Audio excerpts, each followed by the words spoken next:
Bismillahirrahmanirrahim. Assalamualaikum warahmatullahi wabarakatuh.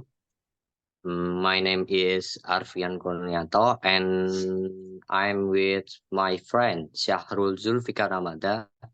Yeah. And here we will give a debate about whether it's important to give high salary to official governments to prevent corruption.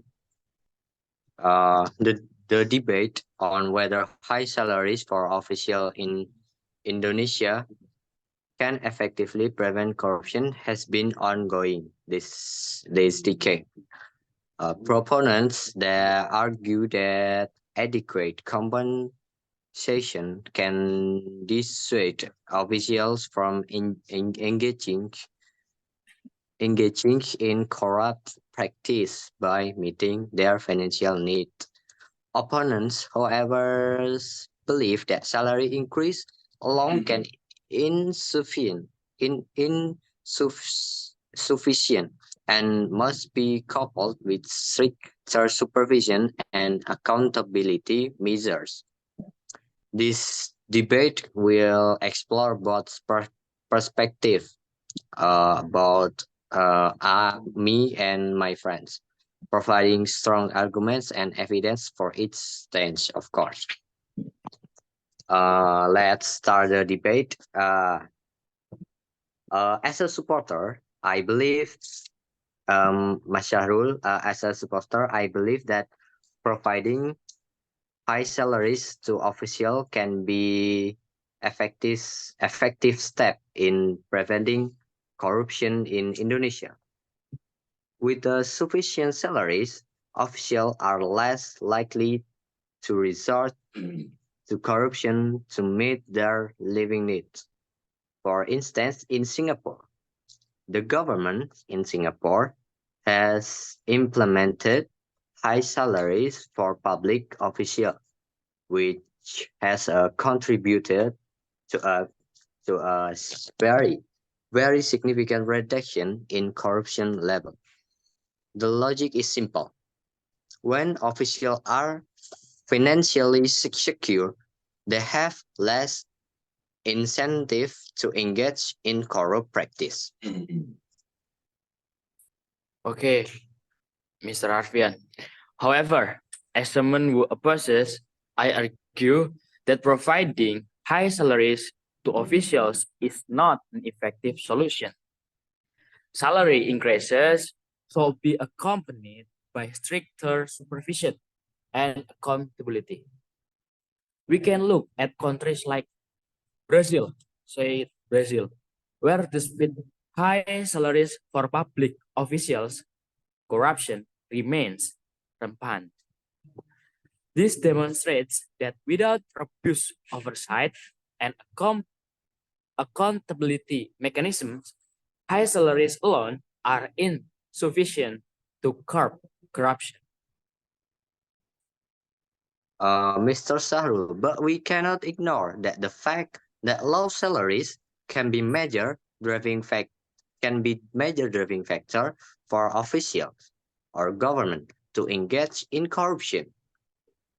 With adequate salaries, the government and officials will not feel the need to seek additionally income outside legal channels. For example, a study by the World Bank in 2001 found that higher salaries in the public sector can reduce the propensity of corruption, as financial stress is a significant motivator for corrupt behavior. Okay, Mr. Arfian. But providing high salaries to officials can also create new problems. For example, it could create the perception that becoming an official is only about seeking massive financial gain, not serving the public. This could attract individuals who are primarily interested in personal enrichment rather than public service, potentially exacerbating corruption in the long run. You're right, but however, that doesn't mean all official or all governments will be affected by that perception. Many governments have a high integrity and will continue to perform their duties well, regardless of high salary. Uh, my addition, uh, competitive salaries can attract qualified and competent individuals. Competent individuals for a public service, of course, which can enhance the overall quality of governance and reduce opportunity for corruption. I disagree. The risks of abuse of power and corruption will increase with high salaries. We already have examples in other countries where high salaried officials are still involved in large-scale corruption cases.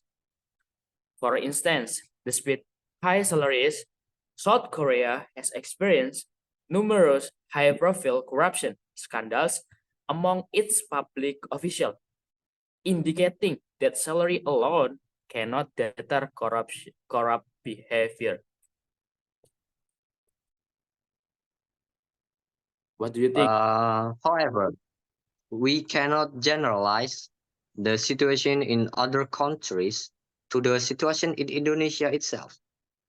We must look at the context and many other factors that influence the level of corruption domestically in Indonesia. Hmm. Indonesia has unique challenges and dynamic, and while high salaries are not a panacea, they can be part of a broader strategy to address corruption when combined with other reforms. Okay. Nevertheless, salary increases will not guarantee an increase in performance or integrity among officials. We should focus on systems reforms and better law enforcement as solutions to address corruption. Countries with low corruption rates, such as Denmark and New Zealand, emphasize transparency, accountability, and strong legal frameworks rather than merely high salary. I That's for me. agree. I agree that system reforms and better law enforcement are very crucial. Yes. However, providing high salaries to officials could be at least one of the steps in preventing corruption, as long as it's done appropriately, and of course, accompanied by strict supervision. We have an example in Hong Kong. Hong Kong succeeds in reducing corruption that involves not only competitive salaries but also the establishment of the Independent Commission Against Corruption in Hong Kong, or ISEC, which provided robust oversight and enforcement. I still disagree, Mr. Arfian. Will providing high salaries to officials ensure that corruption will truly decrease? We must ensure that resources allocated to anti-corruption efforts are used effectively and efficiently. Misallocation of funds for salary increases without concurrent systemic reforms could lead to waste resources and unmet public expectations. Yeah, I know indeed. But there is no absolute guarantee that corruption will disappear anyway. But providing decent salaries to officials is a starting point, I guess, to overhaul the corrupt system in Indonesia. This approach can help create an environment where officials or governments are motivated to work honestly and efficiently, motivated, knowing that their efforts are adequately rewarded. I don't think so. We must ensure that the salary increase does not simply become an excuse for officials to fill their own pockets without providing real benefits to the public. This is a risk that needs to be guarded against. Effective anti-corruption measures must include rigorous oversight, transparency, and public accountability. Of course, Mr. Shahrul. Strict supervision and accountability, you mentioned before, must be maintained to ensure that the salary increase is truly accompanied by improved performance and better service to the public. A multifaceted approach, including salary adjustment, legal reforms, and enhanced oversights can create a more robust anti-corruption framework.